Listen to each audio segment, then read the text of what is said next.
Today we are doing a spoon bending exercise with Beth Haley from the Monroe Institute. Yeah.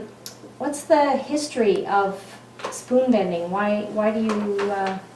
Well, I personally took MC Squared, which is the program that the Monroe Institute teaches the spoon bending, among other things. It's psychokinesis energy.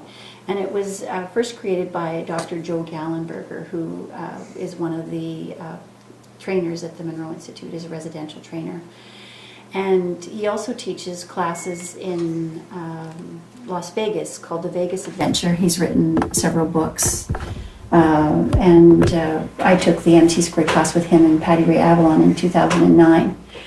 And just really enjoyed the class, because for me it was kind of one of those things that I wanted to actually see that consciousness, or my consciousness, could have an effect on something physical. So that was why it interested me, and then that was kind of why that's also why I like sharing it, is because I really like sharing the idea that our thoughts are powerful.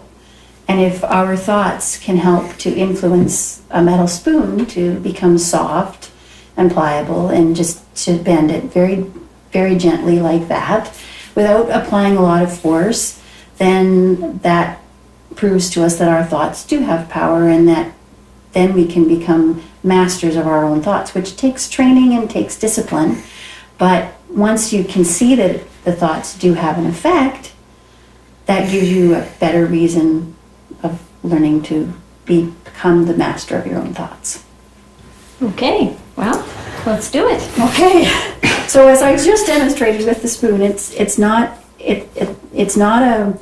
Normally, I teach this as a part of a 2-day class, and I know some of you have come and taken the 1-day class with me, and so we've kind of done this before, but we're listening to meditative states, and the people that are here today are all very advanced meditators, so we're not using the HemiSync. So a lot of people may need that as an assistant, but for today's class, I'm just going to share how the technique works. And basically what you're doing is you're asking the spoon to co-create with you. So you're sending your intention, and you can use your healing energy, or you can use your translocation energy, or whatever energy that it is that you use to commune with the spoon. And if everybody just wants to take whatever spoon or fork appeals to them as their tester. And I just want to share with you about that. You'll feel the texture of it, and you're going to ask the spoon to co-create with you. So kind of get into your meditative state and ask the spoon when it's ready to kind of bend or co-create with you. And that's what I'm doing. I'm just asking it to bend, and it starts to feel a little bit sticky. It might feel a little bit of heat with the spoon. And when it's ready to bend, you just let it do its thing, right? You just bend it however it's going to go, because it's co-creating with you. So you've done these with me before too, and you're quite adept at it, I know. So I just wanted to give everybody an idea of, it's not a lot of pressure, but you still are using your hands. It's not like you're using your mind to do it. Although there are children in China that I have read about that they can bend the spoons inside of glass domes, and they're not even touching it. So, and Uri Geller, who was the original spoon bending maestro, could do it, and it does take time. I've done this since 2009, so 9 years I've been doing this. So for me, I don't have to get into the deep meditative state anymore. I just kind of commune with the metal. And again, it's something that you can practice and get much better at if you choose. But the whole intent behind it is really just to prove that our thoughts do have an effect on physical matter and the stuff around us. So that was my intention of sharing the spoon bending class, and why I wanted to share it with people that are in your audience or my audience that would like to know more about why it works and how it works. I don't know the physics behind it. I'm not a physicist or anything like that, but I do know that the metal actually does soften and become quite malleable. Like it's not a ton of pressure I'm putting on it, but it does bend fairly easily. Does anybody have any questions about how it's working, or you're already I'm envisioning the molecules spreading apart. Yeah, then they just become softer. So however you can, because it's based on your intent and your passion for doing things, and that's a lot of what happens in real life too. When we have the intent for something to happen and we're very passionate about it happening, we can bring a lot of our mental power to bear on creating the things that we want in our own life. And that's what this is. It's a process of co-creation with another object, and we co-create with each other all the time. Maybe if I had clay. Yeah. Yeah, if you have, clay is another mineral. No, I know. Yeah. If you have an affinity for a particular substance or there we go. It went. Yeah, it just goes, yeah. And when it's ready, the spoon just bends, and I just like to twist it into little knots like this. So, the spoon does cooperate, and it does feel quite warm. I don't know if you want to feel, when it does bend, it feels quite warm. And it's not trick camera photography or anything. It's, you guys are all witnesses. It's just, yeah, there you go, Anna. Excellent. So Just suddenly, ooh, hot. yeah, it does get very, very warm when you're doing it. I'm not doing it. Look at Tommy's done his. Yeah, awesome. You did a nice loop in yours. So, Yeah, Maybe the spoon and I will travel somewhere else. safely. well, that's Yeah. possible. That's very possible. Oh, yeah. Yeah, mine's gone stiff now. Yeah, it does. It gets to a point where it's like, okay, I've done enough, and like this one has pretty much said, I've had enough. I accommodated you, and Yeah. now you're. Now you're done. So spoon bending is really just a metaphor for training your mental faculties. And the more you can put that training into keeping your thoughts positive, keeping yourself positive, and that's not letting negative things influence your thought processes. There's a lot of negativity in the world, and people will try to control us using negativity or our fears. Where if we can take these sorts of simple exercises and learn how powerful we are of ourselves, we start to retrieve our power back from the fear-mongering that is so prevalent in the world. And then we can use our powers of creation for more positive things. Like I know you love to do your positive creation work. Yeah. So, yeah. So, wow. That's impressive, Tommy. Wow, look at how tightly that's spun. That's really warm. It's warm right now, yeah. Yeah. You want to feel that, Christian? It gets really hot. Huh. Interesting. I accidentally bent my tines when I was bending the other Yeah, part. I but they didn't do. notice. They do start to get soft, and that's why forks are kind of interesting. Yeah, Yeah. I wasn't focusing on tines. Hey? And you did yours too already, Chris. Yours is sort of melted. And that was a thick one. Do you see how thick that is? Do you mind if I take it? Look at how thick. Feel how hot that is. Wow. Mine got Wanna hold really mine? hot. I almost felt like I was burning it. Yeah. You want me to do yours? Oh, see, I'm not a see, spoon if this bender. one doesn't like to cooperate, pick a different one. Yeah, it's not. Here's the thickest one. Yeah, that one was. I think this one would cooperate. Yeah. And I mean, you do have to use your hands a little bit, right? I mean, it's not like you're just focusing. No, I know. I would like to get to that point. I'm still working on it to get to that point where you can just look at it and It's it'll stiff bend. as a hair. It's like, See, and it just broke. Wow. So too much force. it likes to, Yeah. it's like it gets kind of, you can feel it gets a little bit sticky or something. Well, I feel a little bit of warmth, but Yeah. there's part of me thinking, well, so spinning spoons, Right. Yeah. No, and again, that's a powerful thing. It's not about whether you bend the spoon or Right. not. It's about what your thought process Exactly. is around it. Exactly. So that's already starting to be more empowering, because you can then say, well, that's my thought process around it. So I'm recognizing that, Yeah. and that awareness that you're bringing to your own thoughts Right. helps to create more of what you're hoping to create. So being aware of how your thoughts work is a powerful tool. Yeah, I guess, when I'm doing my meditation or working in my shop, I'm not really thinking. No, you're I'm just just- being. And that's the whole, you guys talked with Tom Campbell about how and Tom Campbell is a gentleman that I really look up to as a mentor. He's written the book My Big Toe.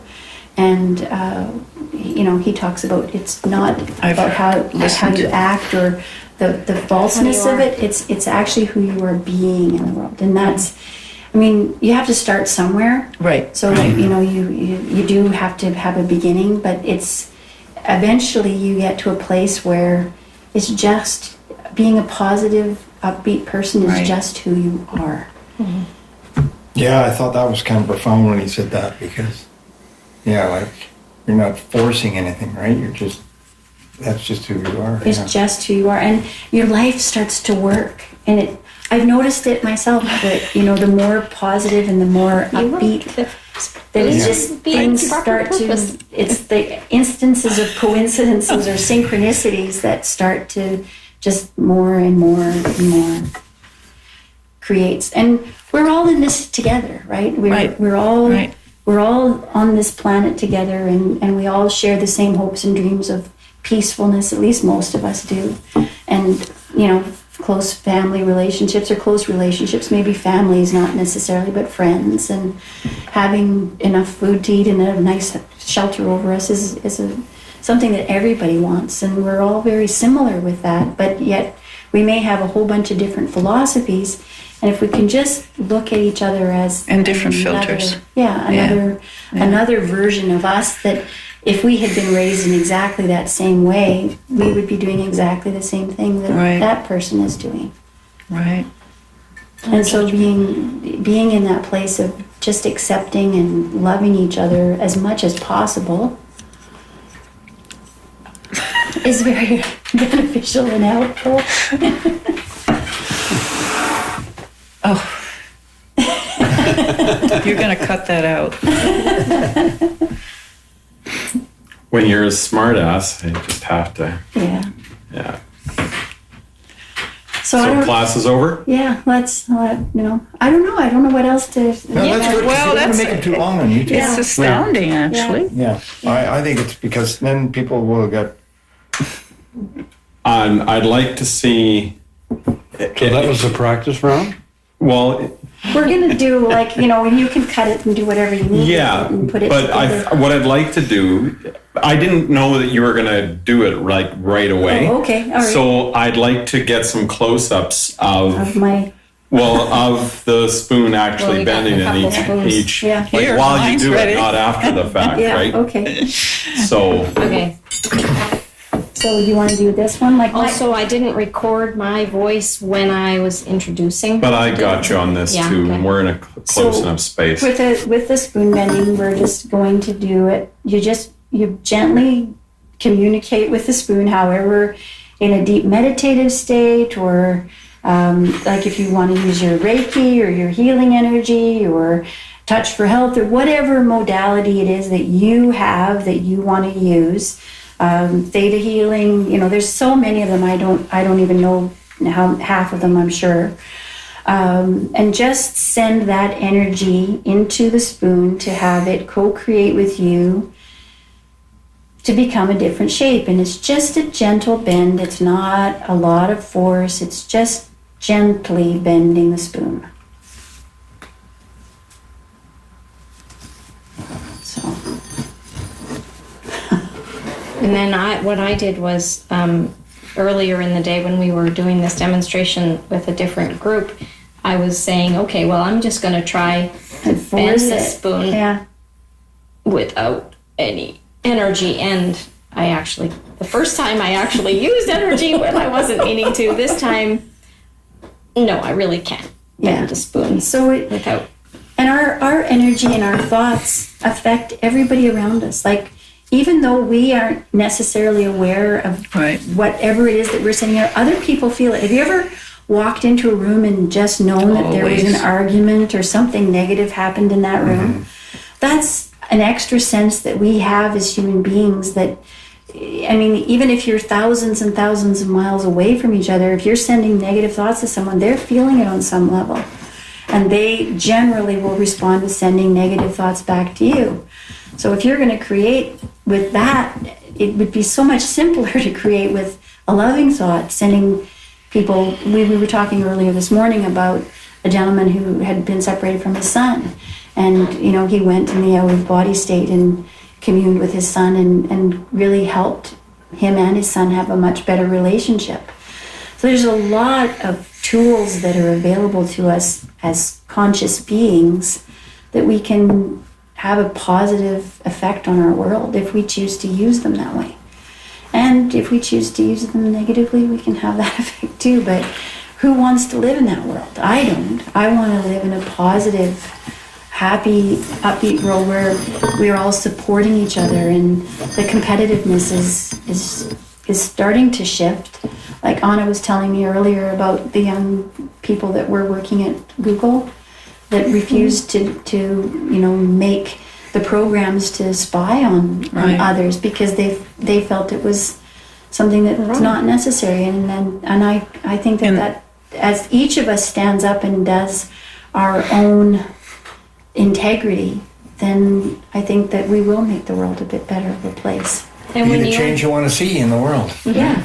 And when you understand that you're capable of manipulating reality on this level, or understand the reality of the fact that it isn't reality, then it makes it a lot easier to make those choices and not concern yourself with, oh, am I going to starve? Am I going to get thrown out on the street? Am I going to, you realize that the most important thing you can do in this reality is what's in alignment with your true nature.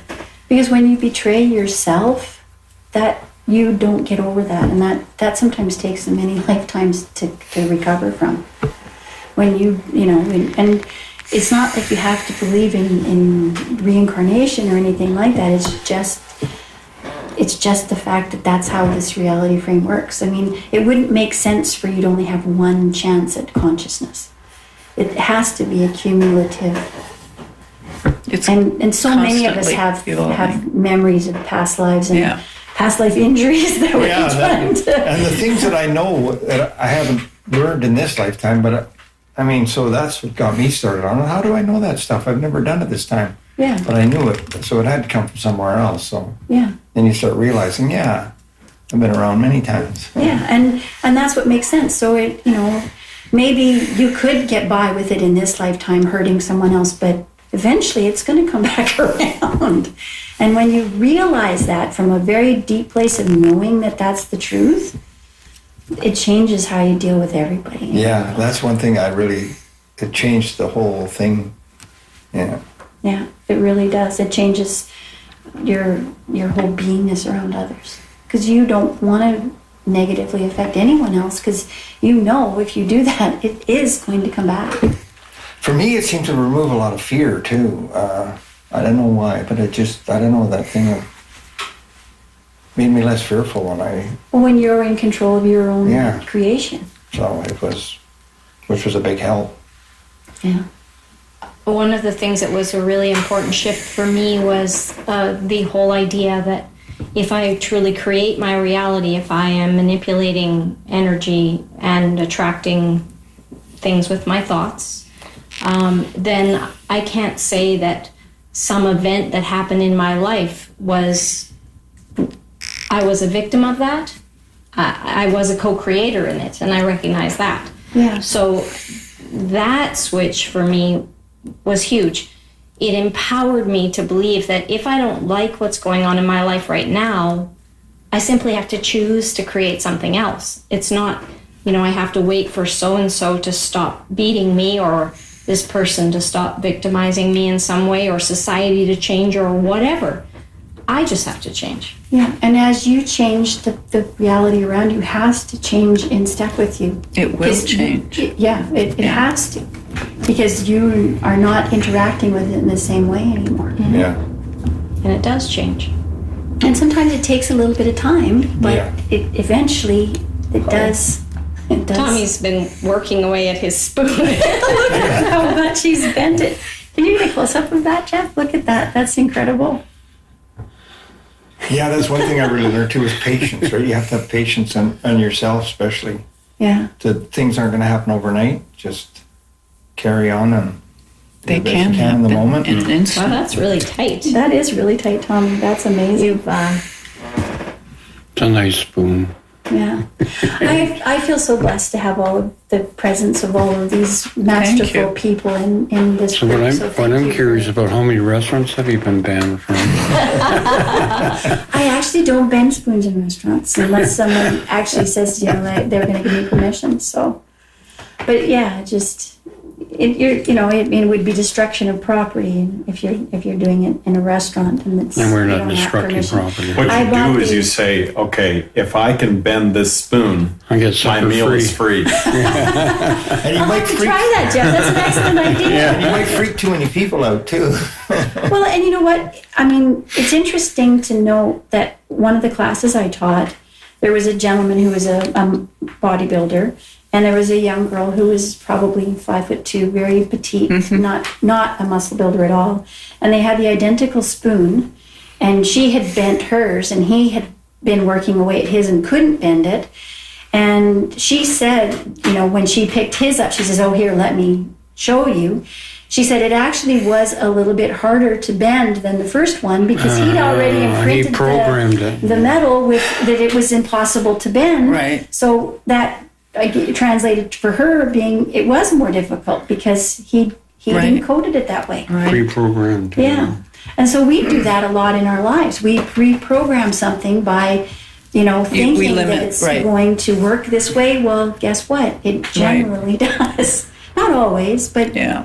generally that, what you expect Will does, So if you expect something to be hard, it is. generally is, yeah. Yeah. And other people use it as an empowering tool that they expect something to be hard, so they really work at it. They get themselves built up, and then It depends what you're. it depends how you function in the world. And Right. knowing yourself is really important. Knowing how you function. Most of us spend so much And of how our you lives navigate that reality. hiding from who we are, Right. hiding from the self that's here, this beautiful being that, we judge ourselves more harshly than anybody else ever would. And I mean, one of my teachers said to me, think of yourself as your own best friend. How would you talk to your best friend? Would you talk to your best friend the way you talk to yourself? Never. Never. Never in a million years would I say some of the things to my best friend that I've said to myself. Yeah. And that really was like an aha wake up moment for me to say, wow. There's a little girl inside of me that, needs to be mothered and loved as much as there's an adult woman here, right? Because there's all of that. So, Let's see you do it again. yeah, I'm going to really zoom in on it so okay. there's no doubt in anyone's mind. And then he stuck his head in there. You got to do a new one. I don't have another one to do. Oh, There's one more. It's not a very.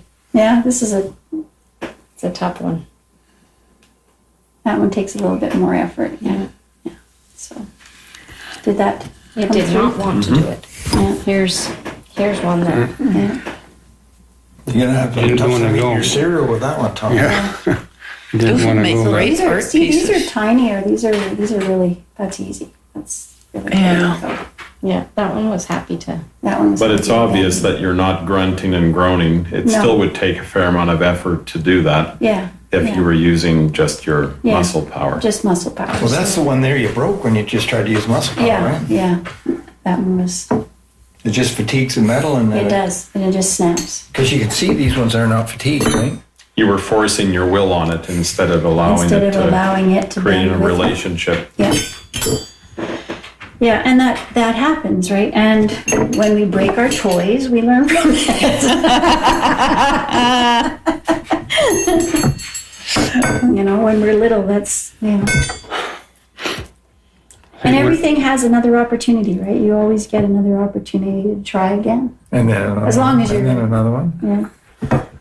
And even if you're, you know, in the midst of a transition to the next reality frame for a temporary interlude, well, you're still getting an opportunity to realize that everything that's here, you're letting go of it. That nothing, there's never a luggage rack on a hearse, you know? You're not taking any of this stuff with you. The only thing you take with you is your experiences and your lifetime of whatever you've created. So can you tell us what went through your mind when you first bent a spoon? Well, the very first time we were at the Monroe Institute in Bob's cabin, and it was really quite humorous because I couldn't get mine to bend at first, and there was 20 people in the class, and some of the people were actually yelling at their spoons trying to bend. So that was, and it made me laugh, and as soon as I laughed, the metal softened and it just, and I was like, I was startled because it just gave so easily. So after that, it was, you know, each time has become easier and easier. And I took the spoon home with me that I just put a small bend in like this. And I was actually watching at home, I was watching that movie with Tom Hanks where he's fixing up his house with his girlfriend and the stairs give way. I don't know what movie that is, but anyway. The Money Pit. The Money wasn't it? Pit, yeah. And I started laughing at how he was trying to, and again, it was just that feeling of joyfulness, and that seems to be how mine works, is when I'm in that place of joy and lightness that it bends. But everybody is different. Again, you know, you'll find your own place. If you sit there with the spoon long enough, quiet your mind, quiet any of the thoughts that are going around in your head. I use a tool that I was taught at the Monroe Institute called the Energy Conversion Box. And that's a tool where you can send, you know, those thoughts, oh, did I leave the stove on? And I need to do this, the to-do list and all mind that chatter. stuff. You can put it in the Energy Conversion Box. And I've actually envisioned taking my brain out of my head and sticking it in the box. So, you know, that helps. And eventually, if you use that tool long enough, you know, I've been doing this since 2009, teaching the classes and stuff. And eventually, your thoughts do quiet down. It takes a little bit of work, but they do quiet down, and you have a little bit more space to just be. So can you describe some of the experiences that other people have had? You have relatives, for example, that have had some unique experiences bending When your spoons, jaws were right? your fingerprint. Yeah, well, of course, my kids are my first ones. So when I first got the class, I was playing the CDs around. We have some land, and we were having a campfire, and the kids were giggling, and my daughter was laughing, and she says, "Oh," to my son, "Oh, Johnny, it's just like the Matrix. It's not the spoon that bends, it's you." And she laughed, and she actually put a dent in the bowl of the spoon with her thumb, that you could actually feel the. And you know, Just as if she she pushed her thumb through it. So that was pretty impressive. Yeah, because that would be more than bending just the, Oh yeah, I mean, to put a dent in Yeah. the bowl of the spoon, it's the strongest part of the spoon. it is, and I haven't been able to do that yet. So, you know, but she just in her, you know, in her joy of it. And the other thing that I thought was really interesting was while we were at the Monroe Institute, we grew wheatgrass seeds. That we'd put them in our hand, and we went outside in the sun and we meditated. And the roots on mine, they grew, I don't know, they were about that long, I think, in the time. So, I mean, I was impressed with being able to grow roots like that. But there was another gentleman that was there that you could actually watch the roots growing, like they were like this long. Wow. So that was really impressive to me. You could actually see the roots growing out of his hand. So there's so many things that we have. We played with dice. So, and that's what Joe does in Las Vegas. He teaches craps and Right. you play with the dice. And I took the Vegas adventure, and that was really fun. But again, these things they're just tools to learn more about Right. you and how you operate. And that's what I would really like people to take home from this is whatever you bring to it, you know, you'll discover more about yourself from trying to do these things and being open-minded about it than just, you know, watching another comedy or whatever on TV. Although maybe I'm humorous to some people. Maybe this is comedy, I don't know. But yeah, it's about that exploration of you, because really this trip is about you. It's about your journey, and it's about what you want to create in this lifetime and how you want to live it. So if you can bend a spoon, Yeah. you can make your hair grow, you can make muscles grow in 2 seconds instead of spending 3 hours at the gym. Well, it's all within your belief realm, Yeah, right? yeah. If you can believe it, you can achieve it, and that's true. And whether you think you can or you think you can't, you're right. You're rewarded according to your Right. belief. Yeah. So, and a lot of our beliefs we get from the time we're, birth, even pre-birth to age 5. We have no control over a lot of that goes into our minds at that age. We're basically in the theta brainwave state till we're about 6 years old, almost constantly. So whatever is said to us or happens during those formative years, they say, give me the child and I can give you the man. Well, it's true. That, That's what the Jesuits said. whoever is raising our children is training the next generation. Right? Whoever is giving our kids those most formative years, that's who they're imprinting, and that's That's why they want them on the TV, in front of the TV screen with all their ads, right? well, yeah. I mean, the kids are impressionable. Consumers then. When they Yeah. So Buy this milk. yeah. And all of those things are things that we don't know, right? We don't know when we're raising. I didn't know when I was raising my kids the stuff that I know now, but I'm hoping that I can incorporate some of this knowledge with my grandchildren, because I do. I mean, I sit with them and I play at their, at their level, and hopefully I'll imprint a little bit of me on their consciousness, that they'll become happier. That's my hope. So. Imprint your thumb on them. I'm lucky I don't have any grandkids yet. Basically, it's just getting out of the way and expecting something good to happen. Yeah. That's the hard part, getting out of your own way, right? Yeah. And giving them the tools that they need to because they are going to be the next ones that come up in the world, and They're very different. we can give them the tools, or we can recycle new the ignorance. generation. And, What? He was like, oink, oink, oink, oink. The audio. Tommy's unbending his now. He bent it, now he's unbending it. Take you a long time to eat a bowl of cereal with that. Yeah. I decided. Oh, it's a good camping spoon. Yeah. Short.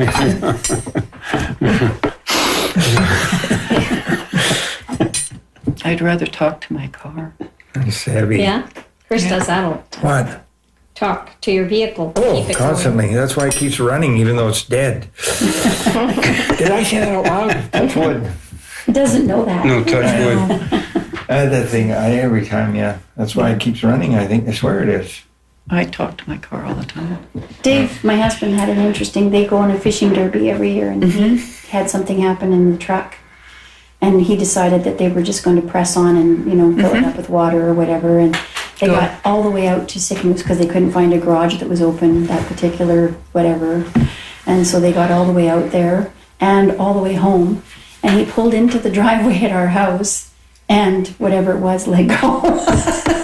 So I believe that. his mental Yeah. affirmation that it was going to be all right, it's going to be all right, and his desire to go on that derby overwhelmed whatever was Yeah. going Every on. morning that when I go to the studio, I thank my car. I'm grateful. Yeah. I thank it. I say, oh, I'm so happy. You take me wherever I need to go. Yeah. And it just, Gratitude amplifies our power of, Yeah. right? So the more in gratitude we are Yeah. for, and looking at the past where we've had something that we're wanting to create in our life, we can bring that forward. Right. Whatever little moment we have in the past where we were successful at something, we bring that feeling and then we can create it again from that place. I do it all the time with the chickens in the garden too, when I go out there and get all the eggs and thanks girls. Yeah. You guys are great. Yeah. So we do have effects, and I'm sure we can all look at pieces in our life where we've had an effect by our thoughts and what we were thinking about, really had some effect on, Energy follows thought. yeah. I love your mini little spoon. That's awesome, Tommy. Those are great. I'd like to hang that There's up in your... an artist that does things with spoons like that. Yeah. And On then, necklaces. okay. Yeah. So my question is, why do we have all these ornaments on our cutlery? I mean, what is that to make? What's So the they meaning can of it all? sell it, Look at these ones 'Cause are it's plain, but pretty. why are these ones all like this? or it's cute. Somebody's design Yeah. decision. We're creative, right? Yeah. Dave's fond of saying if everybody wanted grandma, we'd all be chasing grandma around the table, right? Instead of just grandpa. If we were all the same, Right. Be it boring. would be a very boring world if we were all identical. Yeah. Yeah. There's variety and there's complexity. Yeah. Yeah. So, yeah. Everything has to exist in thought before it's brought into this realm, right? Somebody had to think of that design and think of putting it on the spoon and it. So everything exists in that thought realm before it's brought into this realm. I can put one more spin on it. Yeah. You did? Well, he's comparing lengths and going, oh, no, if they're going to match, I got to Put one do more one more spin. spin on This that one's one. harder than that one. Yeah. Oh, you want a longer one? You got more cereal and milk in the You bowl. need more cereal in the bowl, yeah. Well, they're both, the spoons or shovels are both at the same size. Yeah. Yeah. There you go. Yeah. But I mean, the further you get to closer to the end, the more difficult it would be to twist Oh, them yeah. if you weren't using the Yeah. energy. Even with a vice, You get less Well, and less what I'm leverage. Yeah. finding, it's just, you do that next little bit. yeah, and it just keeps rolling. Yeah. Yeah. And you do that, and then you do the next little bit, right? Yeah. Just doing And it. that's how life works too, isn't it? You Yeah, just do little one steps. step, you get Yeah. up, and the next Little step, steps at a and the next time, yeah. step, and Baby Yeah. steps. baby steps. Sometimes they're really small, but you keep Yeah. moving in And that then all of general a sudden direction. there's a leap. Yeah. Yeah. Well, somebody said to me, I don't know if this is true or not, but somebody said that when you're flying in an aircraft, 95% of the time you're off course because they only make little tiny Adjustments. adjustments and they get where they're going generally. Right. So then that's what we do with life, right? We make little tiny adjustments and those seem to be much more effective than the grand leaps that we all imagine. If only I had this, then I would be that. Well, then you're not. But you're Here. not living in the present moment Exactly. and being here. So you're kind of dreaming instead of being. Right. And dreaming has a place. And there's an importance to it because without dreams, It can be Yeah. inspiring. Yeah, Yeah. you've got dreams of whatever, and you wouldn't have them if you weren't able to achieve them. A lot of people don't realize that if they've got a dream that they want to achieve, it's doable, or else they wouldn't have it. Right. So World peace. yeah, I would so love to see that happen. It's happening. So, Well, thank you, Beth. yeah, thank you for coming and sharing my Thank you. talk. It was fun. Yeah, Our mangled cutlery. She's We're gonna hard have on trouble cutlery. having dinner though. yeah. Don't invite me to your restaurant. Some of these are. Yeah. I think Lots of Jeff's them. idea of challenging Yeah. them. If I bend it, can I have my dinner for free? I'll try that. Thanks. Thank you very much. Yeah. You've been watching a loopy doodle episode of Shift Happens. Are they all?